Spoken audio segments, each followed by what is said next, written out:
तो हेलो बच्चों, बताइए आप लोग कैसे हैं। आई होप आप लोग अच्छे होंगे। तो आपको स्क्रीन पर दिख रहा होगा कि हमारे आसपास के पदार्थ शुद्ध हैं। क्या हमारे आसपास के पदार्थ शुद्ध हैं? तो इस टॉपिक पर हम आज क्वेश्चन देखेंगे, और वो भी ऑब्जेक्टिव क्वेश्चन, जो कि बहुत इंपॉर्टेंट है एग्जाम के पॉइंट ऑफ व्यू से। तो बिना किसी देरी के हम बता देते हैं कि इसमें हर एक क्वेश्चन इंपॉर्टेंट है, और इसमें से नहीं तो 5 क्वेश्चन फिक्स है कि ऑब्जेक्टिव में आता ही है। ठीक है, तो आप इसको देखिए और बिना किसी तरीके शुरू करते हैं।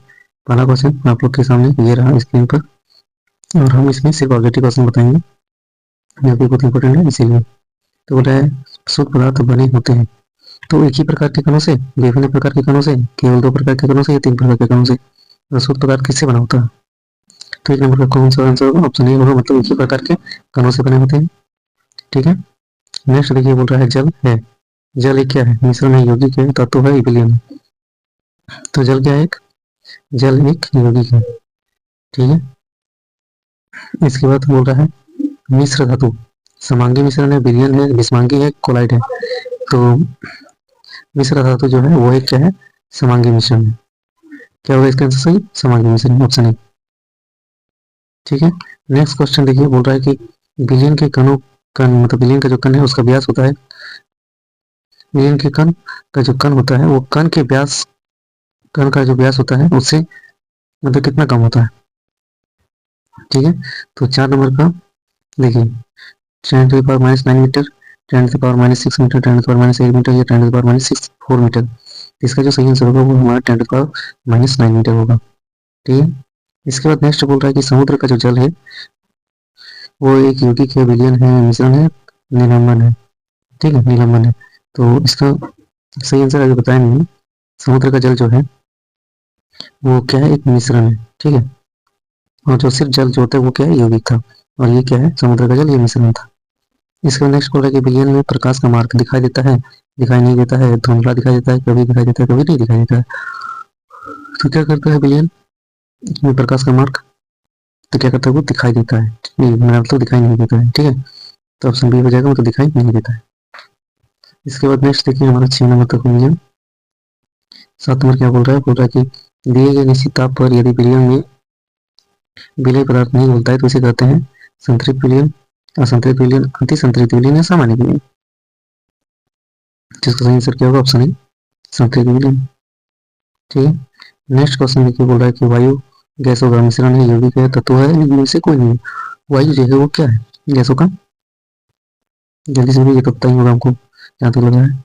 तो ये क्या है? हमारा मिश्रण है। ठीक है, ये तो पता ही था कि एक मिश्रण होता है। नेक्स्ट बोल रहा है कि विलयन पदार्थ की वो मात्रा है जो दिए गए ताप पर संतृप्त विलयन में उपस्थित है। क्या गलत है? अघुलनशीलता, घनत्व, संतृप्त, असंतृप्त।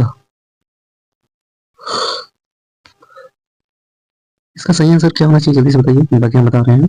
9 नंबर का जो सही आंसर होगा वो हमारा घुलनशीलता होगा, घुलनशीलता। ठीक है, बोल रहा है विलय पदार्थ की वो मात्रा जो दिए गए ताप पर संतृप्त विलयन में उपस्थित रहता है। तो क्या कहलाता है? वो घुलनशीलता कहलाता है। नेक्स्ट बोल रहा है विलयन तथा विलय के संयोग से बनता है तत्व यौगिक पदार्थ विलयन। तो विलायक और विलय से जब भी बनेगा वो हमारा क्या बनेगा? विलयन बनेगा। ठीक है, क्या बनेगा? विलयन।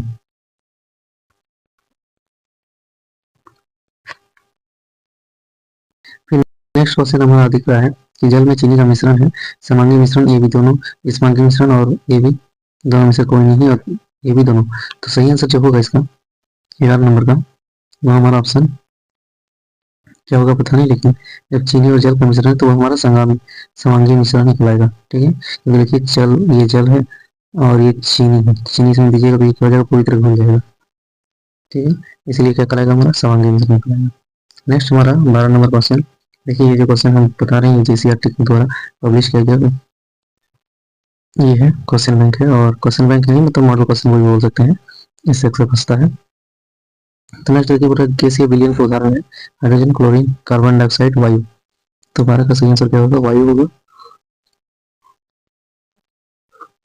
Option number D.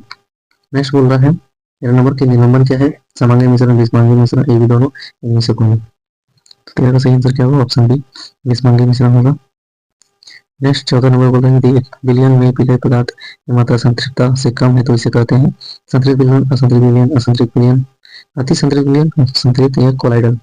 14 का जो सही आंसर होगा वो हमारा असंतृप्त विलयन होगा। फिर बोल रहा है कि टिंचर आयोडीन एक विलयन है, विलायक है, मिश्रण है या विलय है। तो टिंचर जो है वो हमारे क्या है, विलयन है। ठीक है, तो इस तरह से हमारा ऑप्शन नंबर ए सही हो जाएगा। फिर बोल रहा है सोडा जल में कार्बन डाइऑक्साइड एक विलयन है, विलायक है, विलायक है, विलय है, ये से कौन। 16 का जो सही आंसर होगा वो हमारा विलय होगा, मतलब विलय है कार्बन डाइऑक्साइड। 17 नंबर बोला में से कौन टिंडल प्रभाव को प्रदर्शित करेगा, नमक, घोल, दूध, कॉपर सल्फेट का विलयन, स्टार्च विलयन। 17 का सही आंसर क्या होना चाहिए, दूध होना चाहिए, जो कि हमारा टिंडल प्रभाव को दर्शाएगा।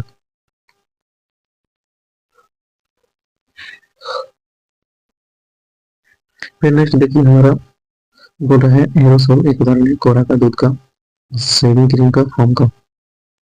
एरोसोल, ठीक है, तो 1800 इसका सही आंसर क्या रहेगा, कोहरा का।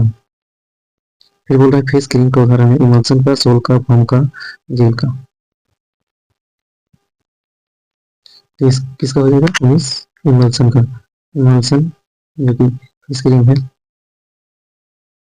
फिर बोल रहा है कि क्रीम से मक्खन निकालने की कौन सी विधि का उपयोग किया जाता है, छन्ना पत्र से छानकर, अपकेंद्रण गर्म कर, सेकना रंग। तो इसका जो सही आंसर होगा अपकेंद्रण द्वारा। ठीक है, क्रीम से अगर मक्खन निकालने का अपकेंद्रण बल का उपयोग करते हैं। फिर बोल रहा है नेक्स्ट ठोस सोल का एक उदाहरण है रंगीन रत्न, दूध, पनीर, कुआसा। तो सही आंसर क्या होगा, रंगीन रत्न। इसके बाद हमारा देखिए नेक्स्ट बोल रहा है कि मिट्टी, तेल और जल के मिश्रण को अलग करने के लिए किसका उपयोग किया जाता है, छान पत्र, आसवन विधि, पृथक्करण की कर्म करके। तो क्या होना चाहिए, पृथक्करण की, ऑप्शन बी पृथक्करण की होना चाहिए, मतलब ये सही आंसर है, उसी द्वारा अलग करते हैं। इसके बाद नेक्स्ट देखिए बोल रहा है जो जेल का उदाहरण है वो क्या है, पनीर की जड़, रबड़ या फेस क्रीम। तो जो जेल का एक उदाहरण है वो पनीर है, ऑप्शन है। नेक्स्ट 24 बोल रहा है कि समुद्री जल से नमक कैसे प्राप्त करते हैं, तो कौन सा विधि से, आसवन विधि, क्रिस्टलीकरण विधि, गुरुत्व पृथक्करण विधि, छान विधि। तो किसे प्राप्त करते हैं, क्रिस्टलीकरण विधि से। ठीक है, 25 नंबर देखिए हमारा बोल रहा है जो मानवीय मिश्रण क्या है, मिश्रण जिसकी बनावट समान हो, जिसकी बनावट असमान हो, ये भी दोनों मिश्रण जिसकी कोई बनावट नहीं है। तो 25 का जो सही आंसर ऑप्शन डी है, मतलब जिसकी कोई बनावट नहीं।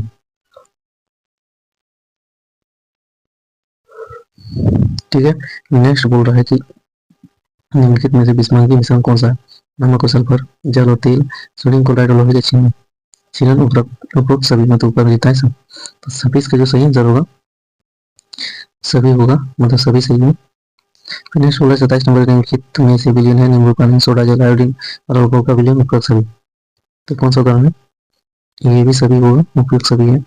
ठीक है, विलयन में विलायक कौन होते हैं, जिसकी मात्रा अधिक होती है, जिसकी मात्रा कम होती है, जो विलय की मात्रा के बराबर होता है, इनमें से कोई। विलयन में अगर विलायक की बात करें तो विलायक का मतलब क्या होगा, विलायक में ज्यादा वर्ड है ना, कि बड़ा दिख रहा है, इसीलिए सही आंसर क्या होगा, जिसकी मात्रा ज्यादा है। इसके 29 नंबर क्वेश्चन देखिए बोल रहा है वस्तु वायु में विलायक कौन है, वायु में अगर बात करें तो oxygen, carbon dioxide, nitrogen, argon. तो विलायक कौन होता है, जो ज्यादा होता है, ज्यादा में कौन है, नाइट्रोजन। तो सही आंसर क्या होगा, नाइट्रोजन। फिर नेक्स्ट 30 नंबर बोल रहा है कि छोटे आकार के कारण विलयन की कम गुजर रही प्रकाश की किरण पर क्या प्रभाव डालते हैं, तो प्रकाश की किरण को फैलाते नहीं है, प्रकाश की किरण को फैलाते हैं, प्रकाश की किरण पर कोई प्रभाव नहीं डालते हैं, प्रकाश की किरण को क्या करते हैं, मोड़ देते हैं। तो 30 का जो सही आंसर होगा वो हमारा क्या होगा, प्रकाश की किरण को क्या करते हैं, फैलाते नहीं है।